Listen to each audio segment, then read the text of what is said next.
Já parou para pensar por que não dá para simplesmente sair construindo um puxadinho em casa ou por que um restaurante precisa de uma licença para funcionar? Pois é, hoje a gente vai mergulhar fundo nessas regras invisíveis que organizam o nosso dia a dia, desvendando os poderes da administração pública. Então vamos direto ao ponto. Afinal, para que tanta regra? Por que a gente não pode só fazer o que der na telha na hora que quiser? Parece uma pergunta simples, né? Mas a resposta está bem no centro de como nossa sociedade funciona. É exatamente aí que entra o Estado. Os poderes que ele tem são tipo um juiz em um jogo, sabe? Eles existem para garantir que a liberdade de um não acabe atrapalhando a vida de todo mundo.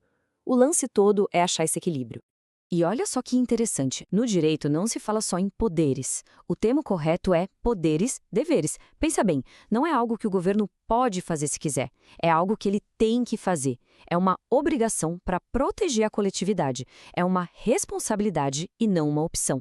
Dá para imaginar esses poderes como se fosse uma caixa de ferramentas do governo. Cada ferramenta serve para uma coisa específica para manter a sociedade funcionando direitinho.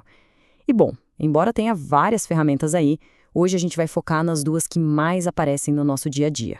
Vamos começar então com o poder de criar regras. O nome técnico dele é poder normativo. É aqui que aquelas leis mais gerais, mais abstratas, ganham corpo e viram as regras específicas que a gente segue no cotidiano. Isso é o poder normativo na prática. Pensa numa lei que diz de forma bem ampla que os alimentos devem ser seguros. Ok, mas o que isso significa? O poder normativo pega essa ideia e transforma numa norma detalhada que diz para o restaurante, por exemplo, qual a temperatura exata para guardar a carne. Ele basicamente preenche os detalhes que a lei deixou em aberto. Agora, é importante saber que nem todo regulamento é igual.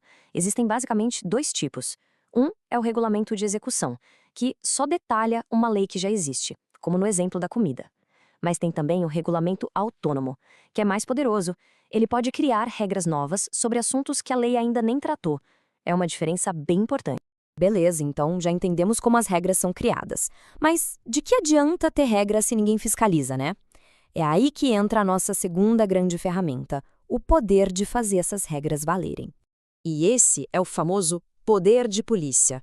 E, calma lá, não tem a ver só com a polícia, com um policial na rua, tá? É um conceito muito mais amplo. É a autoridade que o Estado tem de limitar uma ação individual pelo bem de todo mundo. Sabe o limite de velocidade? A lei do silêncio? A fiscalização da vigilância sanitária? Tudo isso é o poder de polícia em ação. Agora se prepara para uma curiosidade. Onde se imagina que estaria a definição oficial desse poder? Na Constituição? No Código Penal? Que nada! A definição clássica no Brasil está lá no Código Tributário Nacional. Pois é, no Código de Impostos. Bem inesperado, né? E tem uma analogia que ajuda muito a entender isso. A analogia do chinelo. É ótima. Pensa numa mãe vendo o filho aprontar alguma e, pá, joga o chinelo para parar a bagunça na hora. O poder de polícia é tipo o chinelo do Estado. É uma ação rápida, que limita, que freia um particular para proteger o interesse de todos. É uma ação para colocar ordem na casa. Mas esse poder não é usado de qualquer jeito, não. Existe um processo, uma lógica, que a gente chama de ciclo de polícia. São 4 fases para garantir que tudo seja feito de forma correta e justa. Vamos ver cada uma delas. O ciclo começa com a ordem, que é a própria lei, a regra que diz o que pode e o que não pode. Depois vem o consentimento, que é quando o Estado dá uma permissão, tipo uma licença para dirigir ou um alvará para abrir uma loja. A terceira fase é a fiscalização. O Estado vai lá conferir se as regras estão sendo seguidas. E, por fim, se algo estiver errado, vem a sanção, que é a multa, a punição. Então, recapitulando, ordem, consentimento, fiscalização e sanção. Fecha o ciclo. Tudo isso parece muito bom, muito organizado, mas a gente sabe que poder pode ser usado de forma errada. E aí? O que acontece quando quem tem o poder na mão passa dos limites? Bom, felizmente, a própria lei já prevê mecanismos de controle para isso. E essa é talvez a lição mais importante de hoje. Nenhum desses poderes é ilimitado. Pelo contrário, existem fronteiras muito bem definidas. Um agente público não pode simplesmente acordar e fazer o que bem entende. Existem regras claras que ele também precisa seguir. Geralmente, o abuso de poder acontece de 2 formas. A primeira é o excesso de poder. É quando o agente público faz mais do que a lei permite. Imagina um fiscal que fecha um restaurante inteiro por causa de uma coisinha mínima. Isso é excesso. A outra forma é o desvio de poder. Aqui, o agente até age dentro dos limites, mas com uma intenção errada, buscando um benefício pessoal ou para um amigo e não um interesse público. O exemplo clássico é o nepotismo. Os dois, claro, são ilegais.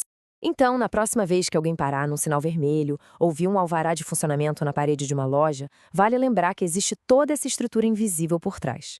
São esses poderes, quando bem utilizados, que garantem a nossa segurança e ajudam a sociedade a funcionar de um jeito mais justo e organizado para todo mundo. E tudo isso nos leva a uma reflexão final que talvez seja a mais complexa de todas. Onde está o limite ideal entre a ordem coletiva e a liberdade de cada um? Qual é o ponto de equilíbrio?